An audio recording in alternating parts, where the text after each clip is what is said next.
Kepada Imam Mujahadah disampaikan terima kasih dari doa jazakumullahu khairati wa sa'adati dunya wal akhirah, amin.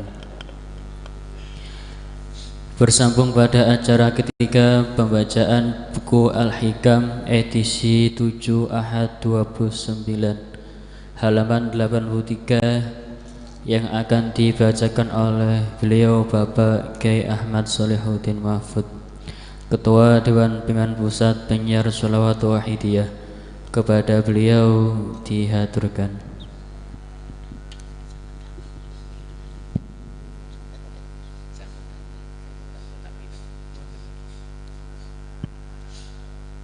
Assalamualaikum warahmatullahi wabarakatuh. Bismillahirrahmanirrahim. Alhamdulillahi sholatu wassalam alaika wal ali ayya khairul anam. Rabbun karim wa anta dhu khulqin azim faswa' lana indal karim. Ya ayyuhal ghausu salamullah alaika rabbini biidznillah wangzur ilayya sayyidi binadharah musilatin lil hadratil aliyah, amma ba'du. Pada para bapak ibu hadirin hadirat beserta pendalaman pembacaan kitab Al-Hikam yang saya hormati dan yang saya muliakan, sebagaimana disampaikan oleh penata acara, saya diberi tugas oleh para panitia untuk membacakan buku Al-Hikam edisi 7 halaman 83. Bismillahirrahmanirrahim. Khif min wujudi ihsanihi ilaika wa dawami isaatika ma'ahu ayyakuna dzalika istidrajan. Jadi maksudnya kita diberi sehat, diberi baik ekonominya, diberi kok tidak atau kurang taatnya kepada Tuhan, kita harus merasa bahwa pemberian ini istidraj atau pengelulu. Aku diberi kesehatan yang baik, diberi rezeki yang cukup, tapi mengapa ibadahku kepada Allah kok tidak bertambah baik? Wah, ini istidraj, pengelulu. Kita harus begitu perasaan kita jika keadaan seperti itu. Mestinya justru sehat, justru dikaruniai kebaikan, soal moral atau material, atau diberi selamat, atau tidak kekurangan, atau sekalipun kekurangan tapi tidak seberapa misalnya. Sebab jika ada istilah kurang, tentu ada yang lebih kurang lagi. Begitu juga soal sehat misalnya, ada yang dikarunia sehat tapi ada lagi yang lebih sempurna sehatnya. Jadi pokoknya dikarunia nikmat atau pada pokoknya diberi hidup kok tidak atau kurang taatnya atau kesadarannya kepada Allah, maka harus merasa bahwa diberi kecukupan atau kesehatan ini adalah istidraj, pengelulu, jebakan. Harus merasa begitu. Soalnya kecuali memang seharusnya harus ngedoi dengan sendirinya, jika merasa seperti itu lalu ada perhatian, ada usaha agar supaya berubah menjadi yang lebih baik bagaimana. Tapi jika tidak ada tanggapan, lebih-lebih merasa baik, ya wassalam. Atau para hadirin hadirat secara umum, yaitu segala kemampuan atau apa saja yang kita miliki, jika tidak kita dasari lillah billah, istilah dalam wahidiyah, otomatis itu istidraj, pengelulu, jebakan atau menyalahgunakan. Ya silahkan, terserah. Segala nikmat lahiriah maupun batiniah yang tidak didasari lillah billah dengan tepat otomatis istidraj. Sehat misalnya tidak didasari kesadaran, tidak didasari lillah billah, artinya sadar bahwa yang memberi adalah Allah Subhanahu wa ta'ala, dan kesehatan itu digunakan untuk apa yang diridhoi Allah Subhanahu wa ta'ala, lillah. Jika tidak begitu, di samping li rasul bi rasul, sudah tentu itu otomatis istidroj, otomatis pengelulu atau jebakan. Otomatis istilah pengelulu atau istidroj atau jebakan ini pasti ada akibat-akibat yang berbahaya. Khif min wujudi ihsanihi ilaika wa dawami isaatika ma'ahu ayyakuna dzalika istidrojan.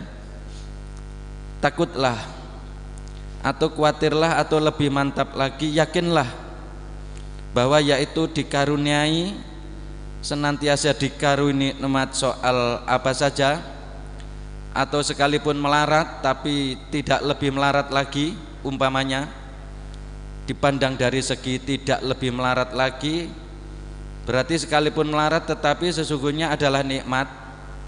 Begitu juga diberi sakit, sekalipun diberi sakit tapi masih tidak sakit yang lebih parah lagi, Tuhan mampu membuat sakit yang lebih parah dari ini. Dipandang dari arah ini, sakit tadi adalah suatu nikmat. Kok tidak atau kurang ibadahnya, ini harus yakin bahwa ini adalah istidroj. Aku diuji sakit yang tidak lebih parah dari ini istidroj, ini harus merasa begitu. Sebab sakitku ini saya salah gunakan, sebab aku senantiasa berlarut-larut. Ini setengah daripada adab. Dan di samping itu hikmahnya antara lain yaitu dengan merasa begitu, otomatis ada perhatian untuk memperbaiki keadaan. Jadi di sini dikatakan bahwa orang pada umumnya tidak atau kurang mensyukuri pada nikmat-nikmat.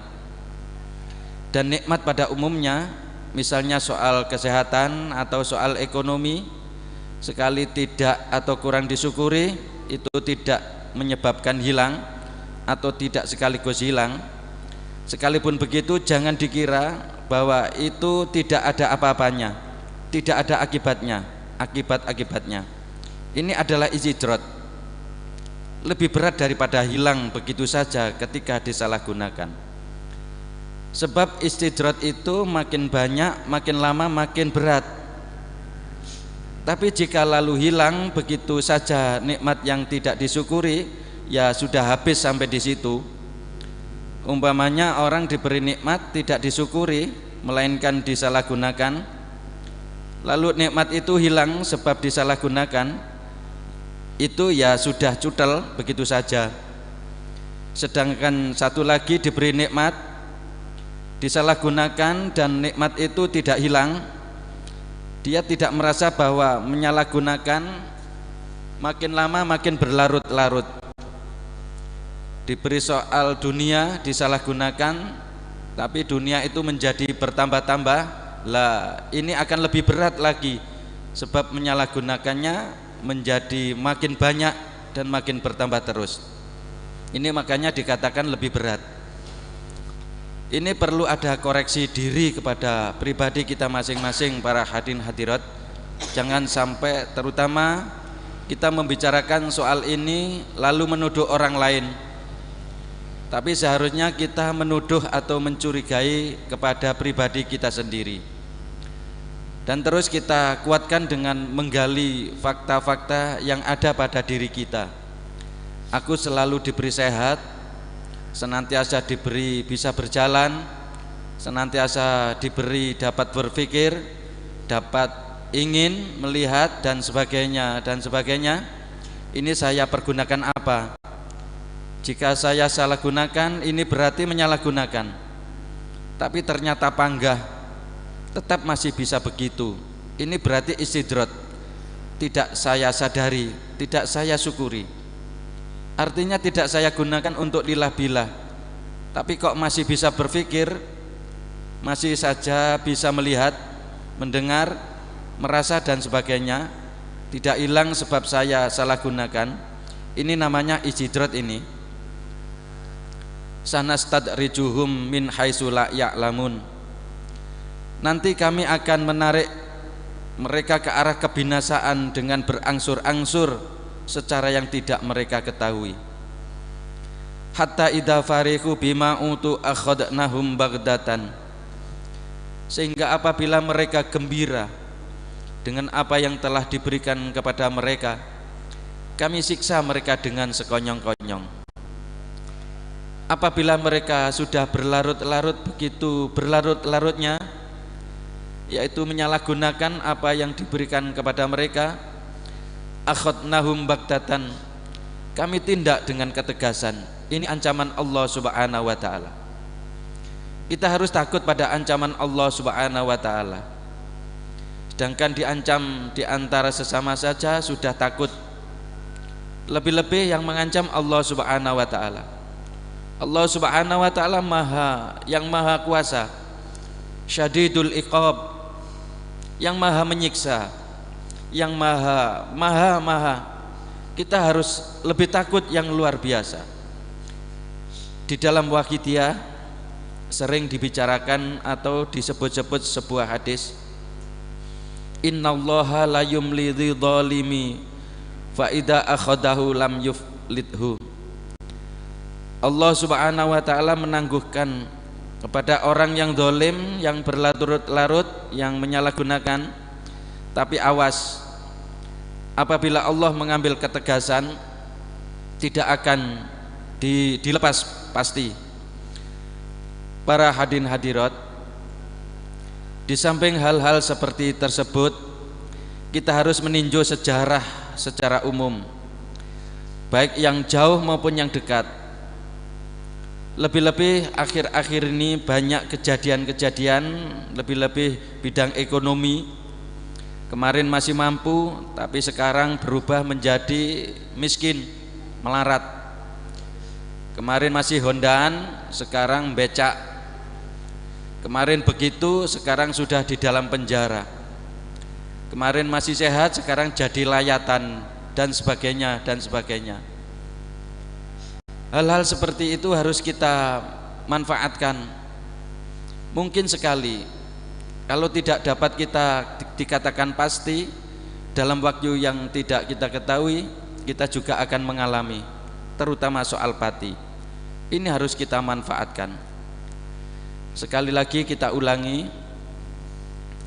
khif min wujudi ihsanihi ilaika wa dawami isaatika ma'ahu ayakuna dzalika istidrojan. Sanastadrijuhum min haitsu la ya'lamun. Takutlah atau berkeyakinanlah bahwa Allah Subhanahu wa taala senantiasa berbuat baik kepadamu, senantiasa memberi sehat, memberi rezeki, memberi apa saja. Tetapi aku kok tidak mau menyadari, tidak mau syukur.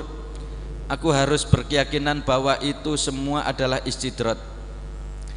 Wa qila numituhum bin ni'ami wa nunsihimu syukra 'alaiha wa idza rokanu ilan ni'ami wa hujibu anil mun'imi ukhidu. Sanadrijuhum, ada yang menafsiri di sini, yaitu mereka aku beri nikmat tapi mereka melupakannya, tidak mau bersyukur. Maka jika mereka sudah begitu tertarik kepada nikmat-nikmat itu dan lupa kepada yang memberi nikmat, ukhidu, mereka diambil dengan paksa, diambil tindakan tegas, baik di dunia maupun di akhirat. Di dunia akan dipisahkan dengan nikmat yang diberikan. Kalau tidak dunianya yang hilang, bangkrut, hancur, orangnya yang meninggal dunia, dicabut rohnya oleh Israel. Ini sudah otomatis. Akhir-akhir ini seperti kita maklumi dan pernah saya utarakan, soal ekonomi terutama, keadaan ekonomi di masa-masa sebelumnya lebih baik dari keadaan sesudahnya. Lah ini ya maaf untuk pribadi kita umumnya harus merasa bahwa keadaan ekonomi saya pada waktu dulu-dulu itu lebih baik dari sekarang. Itu adalah sebenarnya istidrat. Istidrat sebab tidak saya manfaatkan untuk memperbaiki hubunganku dengan Allah Subhanahu wa taala. Tidak saya manfaatkan untuk lillah billah, tetapi hanya untuk berlarut-larut memuaskan nafsu belaka, istidrat. Harus begitu perasaan kita. Sebenarnya ini masih untung kok dunianya yang meninggalkan aku, dan bukan aku yang meninggalkan dunia lebih dahulu. Ditinggalkan oleh dunia lebih dahulu itu lebih baik daripada sudah digeradak oleh Israel, sedang dunianya yang senantiasa disalahgunakan itu masih menyelimuti tubuh dirinya. Ini lebih berat ketika dicabut rohnya oleh Israel. Rohnya diperebutkan antara dunianya dan Israel, yang akhirnya pasti menang Israel. Segala hak miliknya gandoli, merintangi Israel mudahnya, tapi Israel pantang mundur sedikit pun. Israel mencabut nyawa,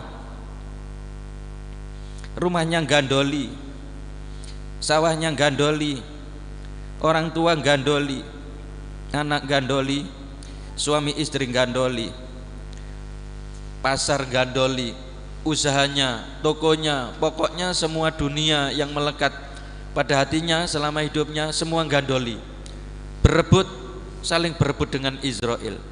Ini makanya lebih berat. Jadi lebih ringan dunia yang kabur lebih dahulu daripada orangnya yang kabur. Dan lebih-lebih jika orang yang bersangkutan tadi lalu mau bertobat, itu lebih baik. Jadi pokoknya nikmat apa saja yang istilah wahidiyah tidak dimanfaatkan sebagai pelaksanaan pengabdian diri kepada Allah Subhanahu wa taala, lillah billah dan li rasul bi rasul, jelas bahwa itu istidrat, pasti disalahgunakan dan merupakan suatu pengelulu. Artinya dibiarkan untuk berlarut-larut. Bahkan jika perlu diberi kesempatan, tapi nanti jika sudah waktunya diambil ketegasan. Wa min awa'il istidraji ma dzakarahu bi qaulihi min jahlil muridi ayusi al adaba. Setengah daripada istidrat, pengelulu, murid, orang yang ingin sadar, usaha sadar kepada Allah. Istilah murid, orang yang karep, menghendaki, tapi yang dimaksud istilah di sini menghendaki agar supaya bebas dari nafsu, atau menghendaki untuk sadar kepada Allah Subhanahu wa taala. Istidrat atau pengelulu yang sering dialami oleh murid yaitu su'ul adab, tidak atau kurang adab, tidak atau kurang sopan, itu istidrat. Imma ma'allahi ta'ala kal i'tiradi alaihi wa ta'ati tadbiri ma'ahu wa tadarruri bi ahkamihil muallimati fi nafsihi au ghairihi wa tasrihi lisanihi bisyakwa ilal khalqi. Tidak sopan atau tidak adab baik terhadap Allah Subhanahu wa taala ataupun terhadap guru yang membimbing dia kepada kesadaran kepada Allah Subhanahu wa taala. Terhadap Allah Subhanahu wa taala yaitu namanya tidak ridho, tidak puas kepada Allah taala. Umpamanya diuji melarat, dia ngersulo, menyesal kepada Allah Subhanahu wa taala. Ini berarti tidak puas kepada kehendak Allah Subhanahu wa taala yang Maha Pencipta. Pak Tani misalnya karena hujan yang terlalu banyak atau kekurangan air karena kemarau yang panjang, dia ngersulo, menggerutu. Ini berarti menggerutu, ngomel-ngomel atas kehendak Allah Subhanahu wa taala. Ini su'ul adab, tidak sopan terhadap Allah Subhanahu wa taala. Atau soal ekonomi atau lain-lain, orang yang menggunakan perhitungan yang keterlaluan, menggunakan teori-teori yang muluk-muluk tanpa didasari lillah billah yang mantap, sehingga dia terlalu mengandalkan teori dan perhitungannya lalu lupa kepada kodrat iradat Allah Subhanahu wa taala. Atau kasarnya berarti dia menentang kehendak Allah Subhanahu wa taala. Inilah diantara su'ul adab atau tidak sopan kepada Allah Subhanahu wa taala.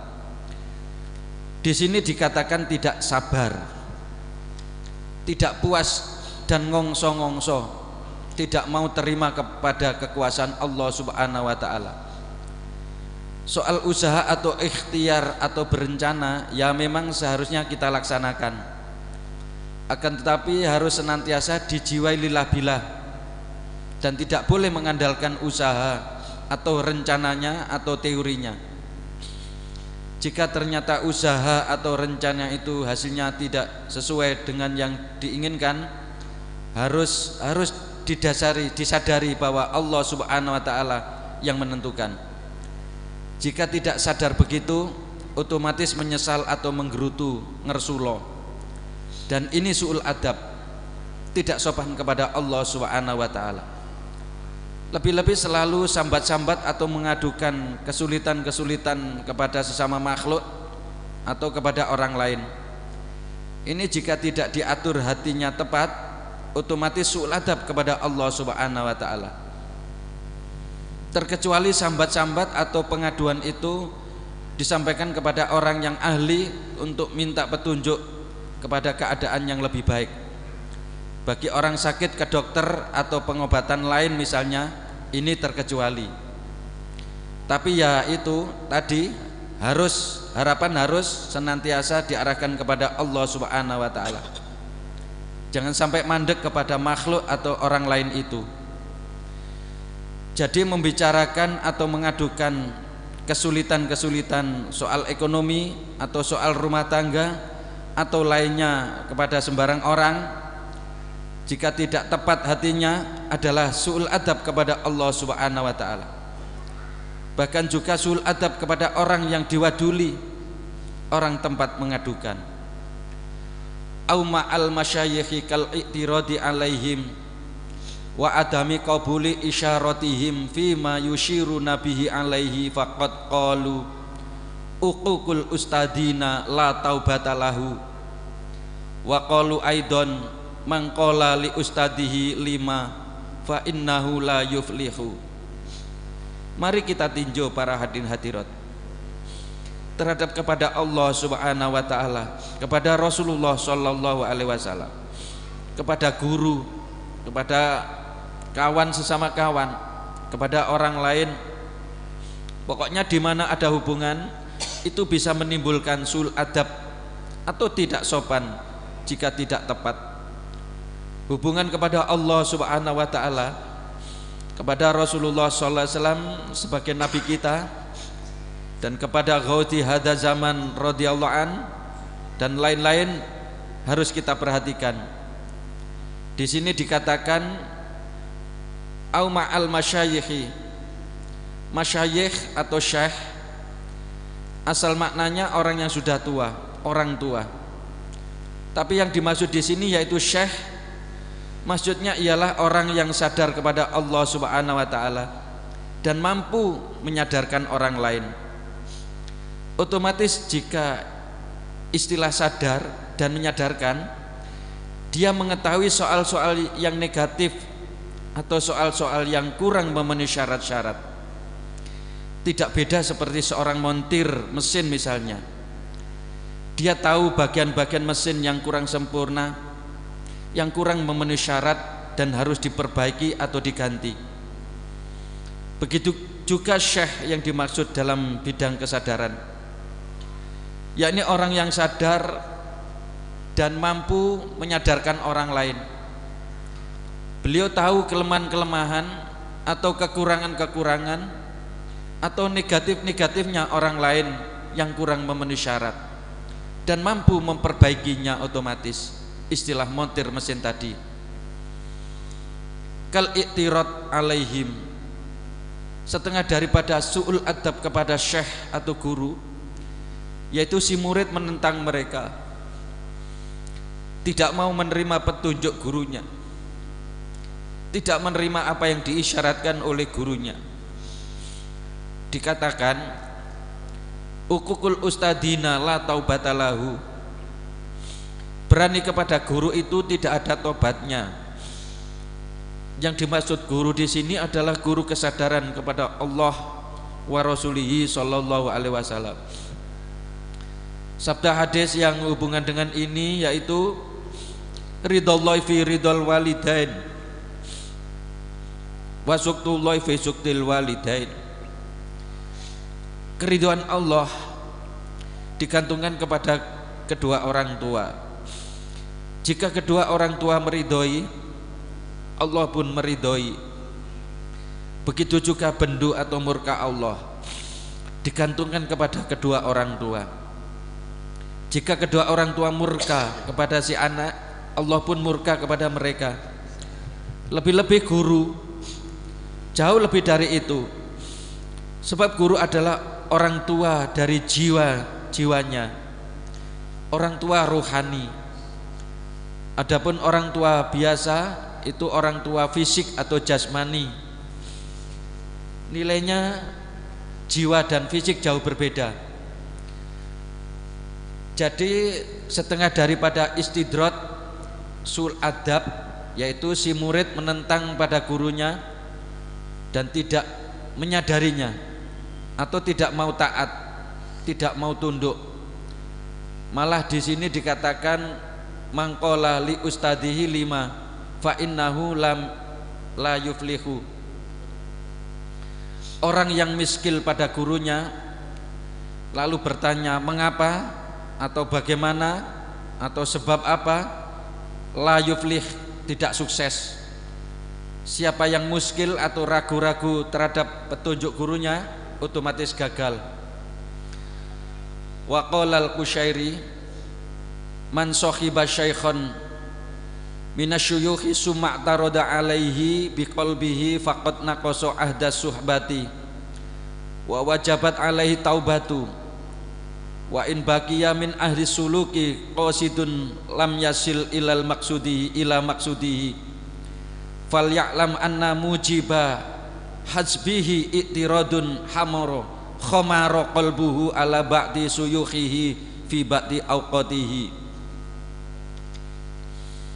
Berkata Syekh Qushairi, pengarang kitab Risalah Qushairiyah yang juara itu, barang siapa berguru pada salah seorang guru, definisi guru seperti yang saya sebutkan di muka, kok hatinya tidak setuju, hatinya mengunek-unek gurunya, maka sungguh dia telah membatalkan atau merusak dia berguru itu, dan wajib baginya bertobat.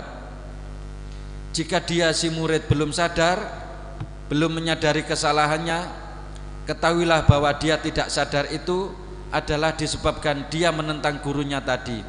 Dia tidak sopan, dia su'ul adab kepada gurunya. Fa inna syuyukha bimangzilatis sufara'i lil muridi. Sebab guru itu kedudukannya seperti sufara bagi si murid. Sufara asal bahasanya orang-orang yang bepergian.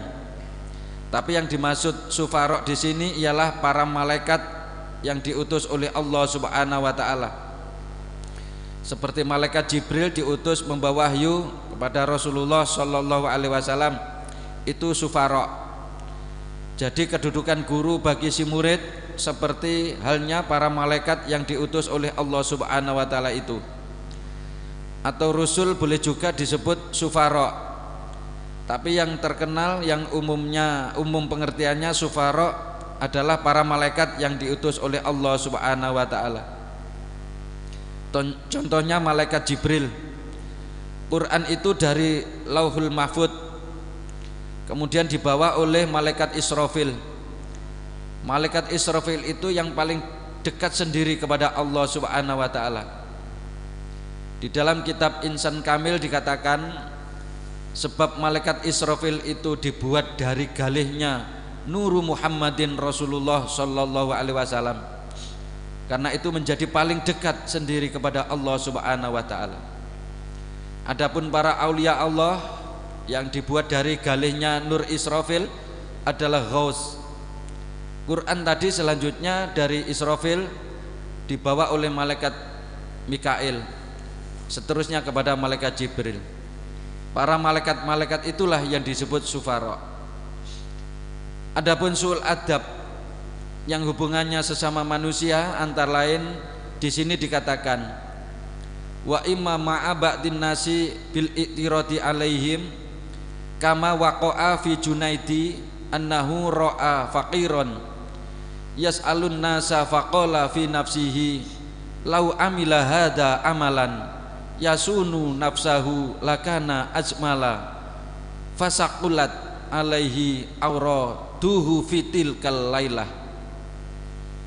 Jadi su'ul adab atau tidak sopan itu seperti yang saya utarakan tadi, segala hubungan tadi bisa jadi sopan, bisa jadi tidak sopan. Seperti yang terjadi pada sejarahnya Syekh Junaidi, Sayyidut Ta'ifah, ahli tasawuf, memberi julukan Syekh Junaidi Sayyidut Ta'ifah, kepala golongan tasawuf, pemimpinnya ahli kesadaran kepada Allah Subhanahu wa taala. Antara lain ucapan-ucapan beliau, selama 50 tahun aku senantiasa diajak bicara oleh Allah Subhanahu wa taala, tapi kebanyakan orang tidak tahu. Ini bagaimana maksudnya para hadirin hadirat? Tidak lain yaitu senantiasa lillah billah, istilah wahidiyah.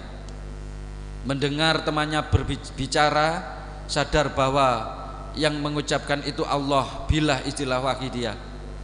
Melihat tembok, mengetahui Allah. Begitu yang dimaksud Syekh Junaid. Dan kita masing-masing apakah seperti Syekh Junaid atau sebaliknya? Mari para hadirin hadirat, ya mudah-mudahan kita mendapat barokahnya Syekh Junaid seperti yang saya utarakan tadi. Suatu ketika beliau Syekh Junaid melihat seorang pengemis. Sedikit soal istilah orang mengemis, barangkali ada di antara saudara-saudara yang belum tahu sejarahnya orang mengemis. Mengapa orang minta kok disebut orang mengemis? Jika tidak keliru, saya yang memberi cerita bapaknya Kiai Muhaimin. Kiai Muhaimin yang membaca kitab ini. Pada zaman dulu tiap hari Kamis banyak orang meminta-minta. Maka orang yang meminta-minta itu dinamakan pengemis, serupa dengan bulan Ramadan. Karena banyak orang puasa maka disebut bulan poso. Suatu waktu Syekh Junaid melihat seorang pengemis, lalu tergerak dalam hati Syekh Junaid, itu orang masih kuat, begitu kok mengemis, masih sehat, masih gagah, kok mengemis, kok lumuh, pemalas sekali, tidak mau bekerja. Seandainya dia mau bekerja, tentu dirinya lebih cantik dan lebih terhormat. Maka kemudian malam harinya terasa berat Syekh Junaid menjalankan mujadah malam seperti hari-hari biasanya. Akhirnya tertidur. Kemudian bermimpi didatangi orang banyak, memberi hidangan di atas piring besar sambil berkata, ini silakan makan dagingnya orang yang tadi siang tuan unak-unak. Maka terkejutlah Syekh Junaid dan begitu bangun dari tidurnya langsung mencari orang pengemis. Setelah bertemu, si pengemis langsung bicara kepada Syekh Junaid, saudara sudah kapok atau belum mengunak-unak orang lain lagi? Ya, saya sudah kapok dan saya minta maaf dan mudah-mudahan diampuni oleh Allah Subhanahu wa taala. Jadi ternyata si pengemis tersebut bukan sembarangan orang. Ini memang diuji dan ditolong oleh Allah Subhanahu wa taala, diberi pertolongan. Ini memang mungkin saja terjadi. Maksiatun aurasat dzullan wangkisaron khairun min ta'atin aurasat aizan wastikbaron. Maksiat yang menyebabkan merasa buruk, merasa ngelongso, merasa menyesal, ini lebih baik daripada ibadah yang mengakibatkan rasa takabur. Saya lebih baik dari orang banyak, saya mujadahnya, saya mujadah sedang kamu tidak mujadah. Tapi ini tidak berarti kalau begitu saya akan maksiat saja dan sesudah maksiat merasa begitu. Bukan begitu, bukan berarti begitu. Ini ada lagi dan kebetulan saya tulis ini. kullu su'i adabin yusmiru laka adaban ma'allahi fahuwa adabun. Tidak beradab tapi membuahkan adab kepada Tuhan, itulah adab. Sebaliknya beradab tapi membuahkan tidak adab kepada Allah, itu bukan adab. Contohnya ya itu tadi, ujub atau takabur. Saya sopan, saya merasa sopan, lebih-lebih di samping merasa diperkatakan kepada orang lain saya orang yang sopan, dan itu tidak sopan. Para hadirin hadirat, kita harus mengisi segala bidang dan harus meningkatkan segala bidang. Maka kita terhadap sesama kawan harus berhati-hati dalam segala bidang. Antara lain yang sering kita alami di dalam mujadah atau pengajian misalnya, dalam mujadah bersama-sama berjamaah, yang baik harus bersama-sama dalam bacaan-bacaan, jangan sampai mendahului dan jangan sampai terlalu terbelakang. Ya maaf, ini secara kasar membicarakan ini ya kurang sopan. Dan di dalam mujadah-mujadah berjamaah itu jangan sampai membuat gaya yang menyendiri. Gaya dan lagunya harus mengikuti kawannya. Ini otomatis asal yang tidak dikecam oleh Allah Subhanahu wa taala. Harus menyesuaikan diri. Jadi ketika mujadah khususnya dan umumnya di mana ada hubungan dengan orang banyak, sedapat mungkin supaya jangan terlalu ketinggalan membacanya, atau terlalu cepat, atau jangan terlalu ada perbedaan dengan kawan-kawannya. Ini mungkin dianggap tidak apa-apa, tapi bisa jadi membawa akibat-akibat yang negatif. Umpamanya mudah timbul rasa takabur, lebih-lebih kita memakai gaya yang menyendiri. Lah ini kita harus dapat mengisi segala bidang. Seperti sudah kita bahas minggu yang lalu, antara lain yaitu Allah Ta'ala menyimpan ridhonya pada taat. Oleh sebab itu jangan sampai meremehkan, lebih-lebih menghina taat. Sekalipun taat yang emnyeh, taat kecil yang ringan, sekalipun hanya sunnah dan bukan sunnah muakkad, namun begitu jangan dianggap sepele. Kemungkinan besar sekali ridhonya Tuhan di situ. Allah Ta'ala menyimpan bendu murkanya pada maksiat. Oleh karena itu jangan sampai meremehkan maksiat, sekalipun maksiat kecil. Mungkin sekalipun maksiat kecil, namun menjadi sebab bendunya Allah Subhanahu wa taala. Ini banyak cerita-cerita dalam sejarah. Antara lain mengenai taat misalnya, yaitu sejarahnya Imam Ghazali. Beliau menyilahkan seekor lalat minum tinta yang dipakai mengarang. Itu soal emnyeh sekali, tapi ternyata kemudian bahwa hal itu menjadi sebabnya beliau diterima oleh Tuhan, padahal hanya soal yang sepele sekali, lebih sepele dari sepele, tapi nyatanya begitu. Allah Subhanahu wa ta'ala merahasiakan kewaliannya, ridhonya pada seseorang. Oleh sebab itu jangan sekali-kali menghina kepada orang lain, sebab mungkin si dia itu seorang yang diridhoi oleh Allah Subhanahu wa ta'ala, seorang wali kekasih Allah Ta'ala. Mungkin jika seseorang itu wali atau diridhoi Allah Ta'ala, man ada li waliyan faqad adzantuhu bil harbi. Barang siapa memusuhi waliku, kekasihku, orang yang aku ridhoi, berarti aku anggap musuh dia itu. Itu tadi hubungan soal adab-adab kepada sesama. Mari para hadirin hadirat, kaum bapak, kaum ibu, para remaja dan seterusnya, mari kita pelihara hubungan-hubungan terhadap tadi, dan sudah seharusnya kita mengkoreksi kepada keadaan kita yang sudah-sudah. Di dalam hubungan kita kepada Allah Subhanahu wa ta'ala wa rasulihi sallallahu alaihi wasallam, sudah tepat memenuhi kesopanan ataukah belum? Mari kita perbaiki, kita tingkatkan. Hubungan dengan guru misalnya, ya sekalipun di dalam waqidah ini tidak ada istilah guru dan murid, tapi kita terhadap orang lain, terutama yang memberi kita sholat wahidiyah sebagai guru. Bahkan kita harus menganggap guru kepada ayam, kepada kepada anjing, kepada kucing dan sebagainya. Bahkan orang yang buruk, orang yang jahat, orang yang bejat dalam suatu bidang harus kita menganggap guru. Bahkan kepada seluruh makhluk harus kita anggap guru.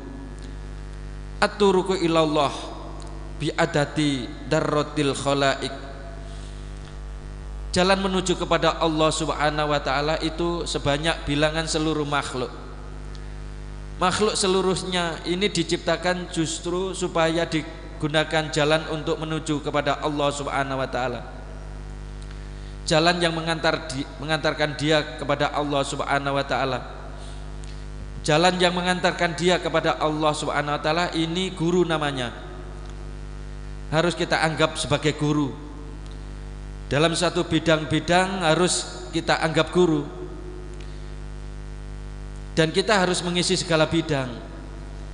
Jika kita tidak mengisi segala bidang, artinya masih ada bidang yang tidak kita isi atau belum. Ini berarti kerugian satu bidang yang tidak kita isi itu. Besok di akhirat kita akan mengalami kekecewaan yang berat sekali. Sekalipun hanya satu atau beberapa bidang yang tidak kita isi.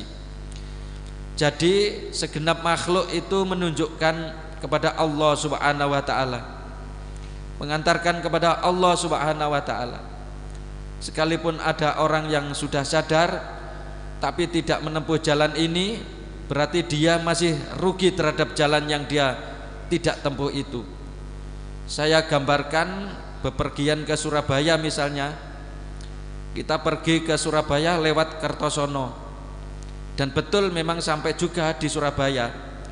Tapi jalan ke Surabaya yang lewat Pare atau lainnya tidak kita lalui.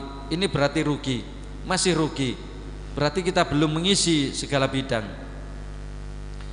Al-Muhammadiyul kamilu mayang takilu min halin ila halin ukhra.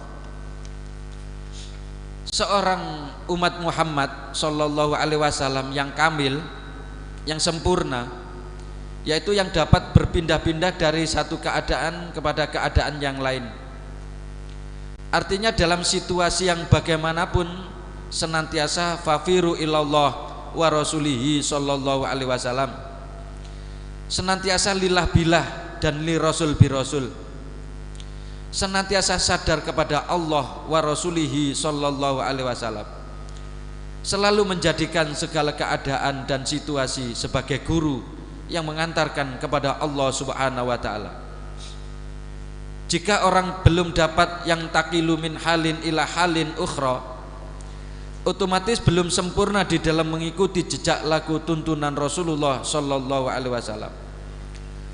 Wa ma arsalna mir rasulin illa liyuta'a bi idznillah. Dan tiada aku mengutus seorang rasul melainkan agar supaya diikuti dengan izin Allah. Jadi siapa yang lebih banyak mengisi bidang, itulah yang paling dekat kepada Rasulullah sallallahu alaihi wasallam besok pada yaumul qiyamah. Sebaliknya siapa yang paling banyak tidak mengisi bidang, dia yang paling jauh dari Rasulullah sallallahu alaihi wasallam besok. Otomatis begitu. Lalu di antara kita ingin jauh ataukah ingin dekat kepada Rasulullah sallallahu alaihi wasallam? Terserah kita masing-masing. Kita diberi mampu untuk memilih. Jika dekat kepada Rasulullah sallallahu alaihi wasallam, otomatis kita dekat kepada Allah Subhanahu wa taala. Dan jika kita jauh dari Rasulullah sallallahu alaihi wasallam, otomatis kita jauh dari Allah Subhanahu wa taala. Otomatis begitu. Jadi kembali lagi, hubungan di antara kita sesama harus kita jaga cara-cara dan kesopanannya. Antara lain ada kata-kata kul ma yakulun walbas ma yalbasun wan farid bisirika. Makanlah seperti umumnya kawan-kawanmu dan berpakaianlah seperti umumnya kawan-kawanmu. Jangan nyeleneh, jangan terlalu menonjol, tapi bersendirilah hatimu. Hatimu harus senantiasa fafiru ilallah wa rasulihi sallallahu alaihi wasallam. Adapun lahiriah jangan terlalu menyolok. Terlalu menyolok itu otomatis ada gangguan bagi pandangan orang lain. Jangankan soal makan atau berpakaian, sedang soal ibadah saja jika terlalu menonjol, lebih mempeng daripada kawannya yang lain, itu kurang baik, kurang sesuai dengan kesopanan dalam hubungan sesama. Kawan-kawannya sedang asik bercakap-cakap, tapi percakapan yang tidak terlalu mestinya, percakapan yang tidak terkecam, kok dia mempeng mujadah atau sembahyang saja, ini juga kurang baik, kurang sopan, kurang serasi. Lah, kecuali jika dimaksudkan untuk mengisi bidang lain, umpama untuk menarik kawannya melakukan mujadah atau sembahyang dan sebagainya. Terkecuali itu. Lihat itu ketika junjungan kita Rasulullah Sallallahu Alaihi Wasallam sedang bercakap-cakap dengan para sahabat, tidak ada seorang pun dari sahabat yang sembahyang saja atau tekun ibadah, tidak ikut jagongan. Tidak ada yang begitu. Semua mendengarkan percakapan. Lebih-lebih terhadap Kanjeng Nabi Sallallahu Alaihi Wasallam, sedang terhadap sesama sahabat sudah begitu. Soal sekalipun soal ibadah lahiriah maksudnya, jika kurang serasi dengan situasi dan kondisi dalam pergaulan hubungan dengan kawan-kawannya, mudah sekali timbul ujub, riak, takabur dan lain-lain. Kawan-kawan hanya ngobrol saja, tapi aku yang mempeng mujadah. Ini takabur sekurang-kurangnya, meremehkan kawan-kawan. Terkecuali dalam bidang amar ma'ruf nahi mungkar, terkecuali. Tapi sekalipun amar ma'ruf nahi mungkar, ya secukupnya begitu saja, jangan terlalu menonjol.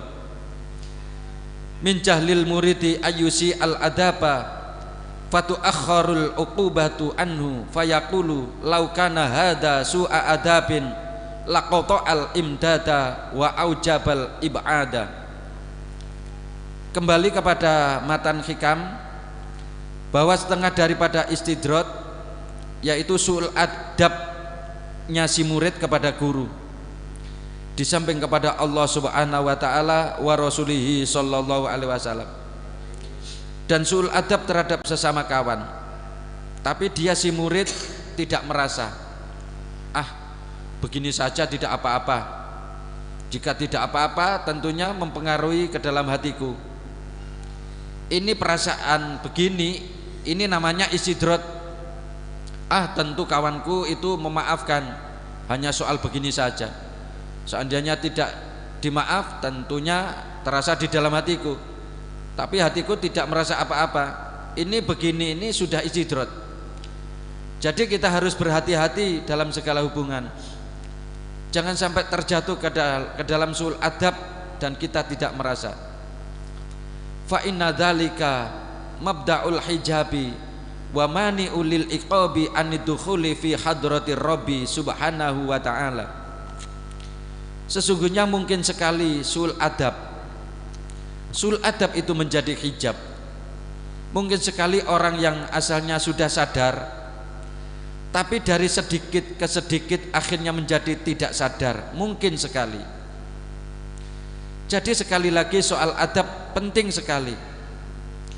Setengah daripada pentingnya sampai disabdakan di dalam Al-Quran misalnya, sekalipun di sana ditujukan yang hubungan dengan Rasulullah SAW, tapi sesungguhnya juga dapat berlaku dalam hubungan-hubungan yang lain. Lebih-lebih hubungan terhadap guru, sekalipun tidak sama, tapi mungkin sekali membawa akibat yang tidak sedikit. Dan jika dilaksanakan dengan tepat, ya dengan sendirinya membawa keuntungan yang tidak sedikit pula. Di sana di dalam Al-Quran ada ancaman, antahbatu a'malakum wa antum la tash'urun, akan menjadi hapus segala amal-amalmu dan kamu semua tidak merasa. Setengah dari pentingnya soal adab, banyak yang menyabdakan para ahli kesadaran, ahli tasawuf, mura'atul adabi muqaddamun ala imtisalil awamir. Memperhatikan, melaksanakan adab harus didahulukan. Artinya perhatiannya harus lebih banyak daripada melaksanakan perintah dan menjauhi larangan. Saya ambil satu gambaran. Seorang bapak menyuruh anaknya, "Nak, beli rokok untuk bapak." Si anak menjawab, "Saya capek, saya payah, lainnya sajalah." Dengan begini, sekalipun si anak tidak menjalankan perintahnya, tapi dengan adab dan sopan, orang tua tidak akan kesal hatinya. Lain halnya dengan si anak mau membelikan rokok tapi menerima uangnya dengan tangan kiri dan rokoknya diberikan bapaknya dengan dilemparkan misalnya. Ini tentu si anak sakit hati, si bapak sakit hatinya. Lah lebih-lebih terhadap Allah Subhanahu wa taala. Para hadirin hadirat, soal adab harus kita pelihara, kita perhatikan sungguh-sungguh. At-taqwa itu yang sering kita dengar dalam khutbah-khutbah Jum'ah sebagai syarat rukunnya khutbah. Tapi kalau kata-katanya hanya begitu saja, mari takut kepada Allah, mari hanya begitu saja, ini membosankan, bumbunya kurang sedap. Itu sayangnya. Maka kalau membuat khutbah-khutbah Jum'ah supaya diusahakan dengan kata-kata atau istilah-istilah yang menggerakkan himmah, menimbulkan semangat yang bergairah kepada Allah Subhanahu wa taala. Sebab kalau bahasanya panggah-panggah itu saja gampang membosankan. Sudah menjadi sifat manusia, gampang bosanan. Karena kalau menyusun khutbah atau dakwah-dakwah lainnya supaya diusahakan dengan kata-kata yang sifatnya menarik perhatian, yang sesuai dengan kondisi si pendengar. Kalau hanya dengan kata-kata mari bertakwa, mari menjalankan perintah, menjauhi larangan Allah, hanya begitu saja, ini pengertian umum lalu dangkal sekali. Pokoknya sudah sembahyang, sudah puasa dan sebagainya, dirasanya sudah cukup. Jadi tidak ada peningkatan. Ini perlu kita perhatikan, terutama bagi saudara-saudara yang sering berkhutbah Jum'ah dan lain-lain. Soal adab terutama harus dimasukkan ke dalam uren-uren khutbah. Dan mari kita semua senantiasa berusaha mengisi bidang adab yang sebanyak-banyaknya. Dan semoga kita dapat menjalankan adab kepada Allah Subhanahu wa taala wa rasulihi sallallahu alaihi wasallam, adab kepada lain-lain dalam segala bidang. Mudah-mudahan kita senantiasa ridho dari Allah, wa rasulihi sallallahu alaihi wasallam, sehingga kita dapat melaksanakan yang sesempurnanya. Para hadirin hadirat, kiranya pengajian pagi ini kita cukupkan sekian. Mudah-mudahan pengajian pagi ini diridhoi Allah wa rasulihi sallallahu alaihi wasallam, menghasilkan kemajuan, barokah dan manfaat yang sebanyak-banyaknya fid dini wad dunya wal akhirah. Selanjutnya waktu dan tempat dipersilakan kepada penyiar pusat, dan nanti soal mujadahnya supaya diimami sekali. Al-Fatihah.